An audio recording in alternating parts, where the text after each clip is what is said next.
Hello students, welcome back to the channel learn with Gunjan. आज के इस वीडियो में हम स्टार्ट कर रहे हैं Indian constitutional history part 1। Students, इस वीडियो में हम प्रैक्टिस करेंगे 10 इंपॉर्टेंट एमसीक्यू जो कॉम्पिटिटिव एग्जाम्स के लिए काफ़ी इंपॉर्टेंट होते हैं। सो स्टूडेंट्स कॉन्सेंट्रेट कीजिए और क्वेश्चन अटेम्प्ट कीजिए। So let's begin. B R. Ambedkar और महात्मा गांधी के मध्य सन 1932 में हस्ताक्षरित पूना समझौते में प्रावधान था। In the Pune Pact signed in 1932 between B.R. Ambedkar and Mahatma Gandhi, what provision was made? Options are: Bharat के लिए डोमिनियन स्थिति बनाए जाने का, granting dominion status to India. Option B, मुसलमानों के लिए पृथक निर्वाचन क्षेत्र का, सेपरेट इलेक्टोरेट्स फॉर मुस्लिम्स। निम्न वर्ग के लिए पृथक निर्वाचन क्षेत्र का, separate electorates for the depressed classes. निम्न वर्ग के लिए आरक्षण सहित संयुक्त निर्वाचन क्षेत्र का, separate electorates for the depressed classes. Which option is correct? So option number D is correct.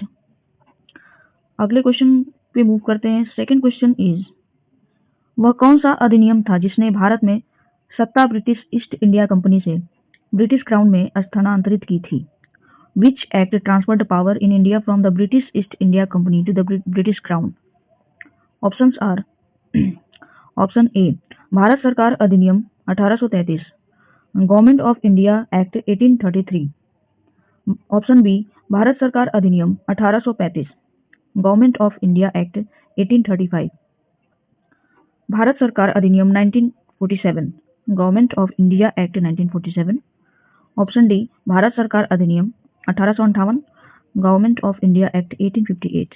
So which option is correct? What was the question that India company से ब्रिटिश क्राउन में स्थानांतरित की थी? The correct option is option D, government of India act 1858।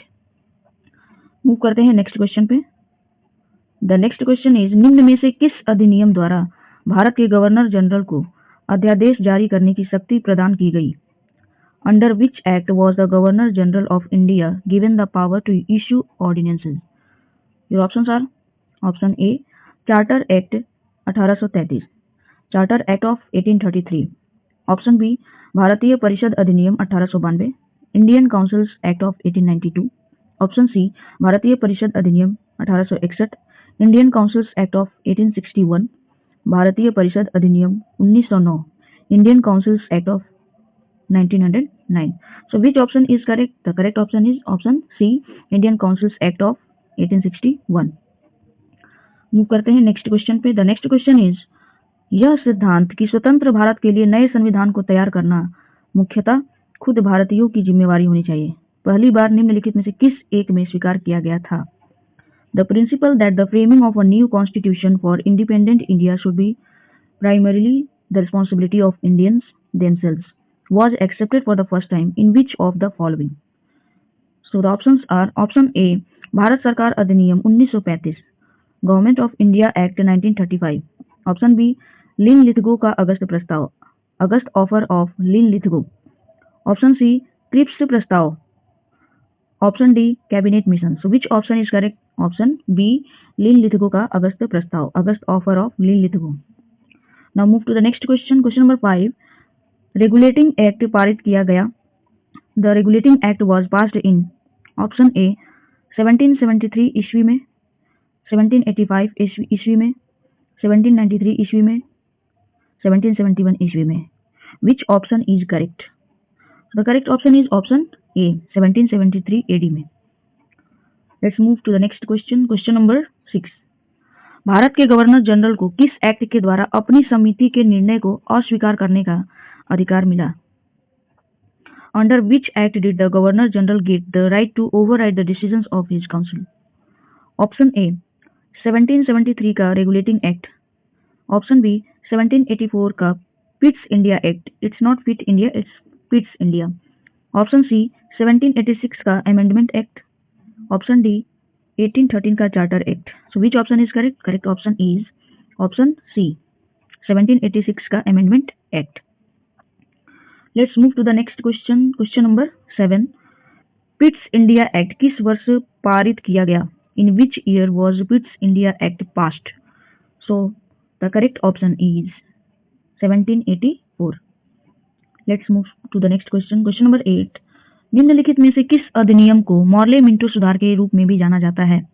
Which of the following acts is also known as the Morley Minto reforms?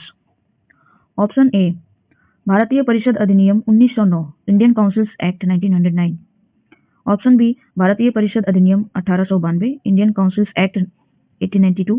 Bharat सरकार अधिनियम 1935 government of India act 1935।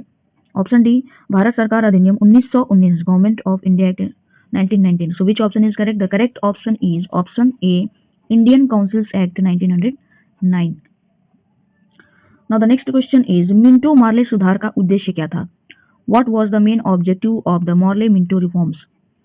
Option A युद्ध में सहयोग हेतु तैयार करना, to prepare Indians for war cooperation. Option B पृथक निर्वाचन प्रणाली, introduction of separate electorates. Option C पूर्ण स्वतंत्रता देना, to grant complete independence. Option D भारतीयों की भागीदारी बढ़ाना, to increase Indian participation. So which option is correct? The correct option is B, पृथक निर्वाचन प्रणाली। Let's move to the next question. Morley Minto सुधार बिल किस वर्ष में पारित किया गया? In which year was the Morley Minto reform bill passed? Option A 1905 में, ऑप्शन बी 1909 में, ऑप्शन सी 1911 में या ऑप्शन डी 1920 में। इन 1905, in 1909, in 1911 or in 1920? Which is the correct option? The correct option is option B, in 1909. So students, आज हमने practice की 10 important MCQs of Indian Constitutional History जो हर competitive exams के लिए important हैं। अगर वीडियो अच्छा लगा हो तो लाइक जरूर करें, subscribe the channel for next part, और याद रखें डेली 10 क्वेश्चन की स्मार्ट प्रैक्टिस एग्जाम में 100% मार्क्स का कॉन्फिडेंस देती है। See you in part 2। Thank you for watching. Jai Hind.